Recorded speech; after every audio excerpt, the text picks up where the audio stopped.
Unless that was the Iblis-Stone talking. He could never be sure. Anyway, who needed other rebels here? They'd only get in the way. A true hero fights alone after he's got all his friends killed. It was good to practice your moves, thought Reynardo. Keeps you limber.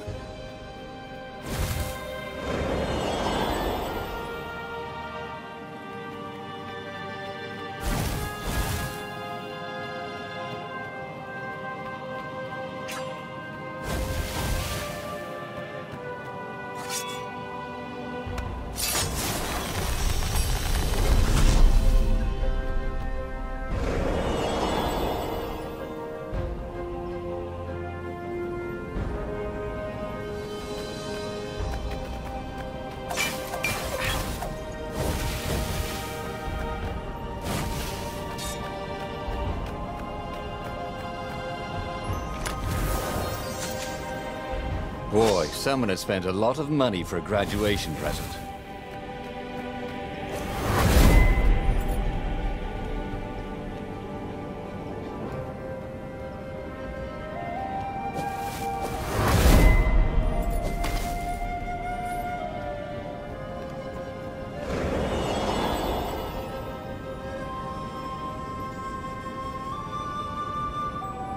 The world was so beautiful. Everything was glowing, breathing, alive. Except, okay, the ravens he'd killed. But the wind was alive, like a million fingers caressing his hair. He'd never felt so powerful. He never felt so sexy. Somewhere down the path, the Emperor. Reynardo would slay him, the most powerful man on earth. And the Iblis-Stone would give Reynardo all that power. He would be Emperor. And then he would set everyone free. These platforms were great. Reynardo wanted one for his house.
At last, he was face to face with Zenobia. She was still unarmed. No fire crackled from her claws. Excellent. Kill her, whispered the stone. He raised his sword for the killing blow. Is this what you really want? She asked. Or is it what the stone wants? Think of the power, insisted the stone. I don't want to kill you, he told Zenobia, his arm still raised. I know, but he could not put the sword down. It wants blood, he told her. I know. Oh, help me, he said. She stabbed herself.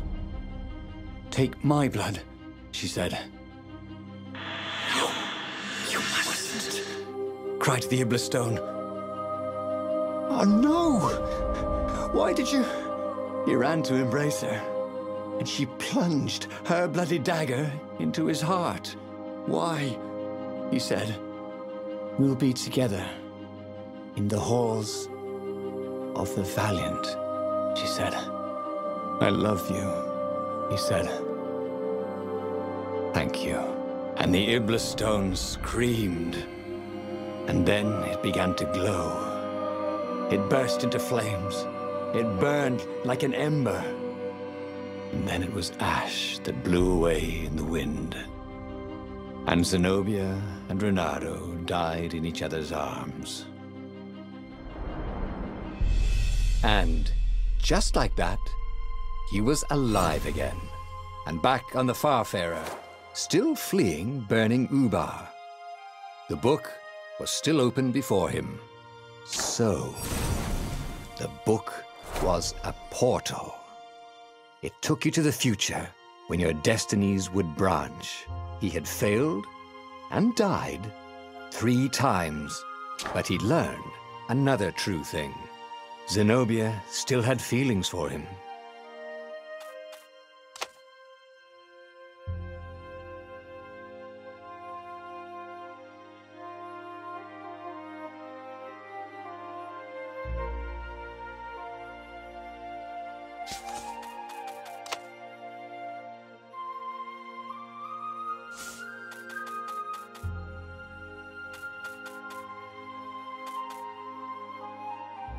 But he was starting to feel like he was getting the hang of this. There was a way through to victory. He could feel it. He just had to keep running the path of destinies. With that, the book fluttered back to the beginning, and he fell into it. The clouds parted over the Isles of Boreas. It was time to choose. The rebellion was in trouble. Ravens were scouting for the secret rebel base. They needed a game-changer. Pieces of the Sky Ripper had surfaced. Reynardo knew that using it could go catastrophically wrong, but he was sure he could figure out how to use it safely. Also, a temple had risen out of empty desert, as tempting as it was to explore ancient mysteries. There was a war going on, and also, his old friend Lupino needed rescuing. Of course, Reynardo had a pretty strong suspicion that Lupino had betrayed the rebellion. But could Reynardo really leave an old friend to the Ravens?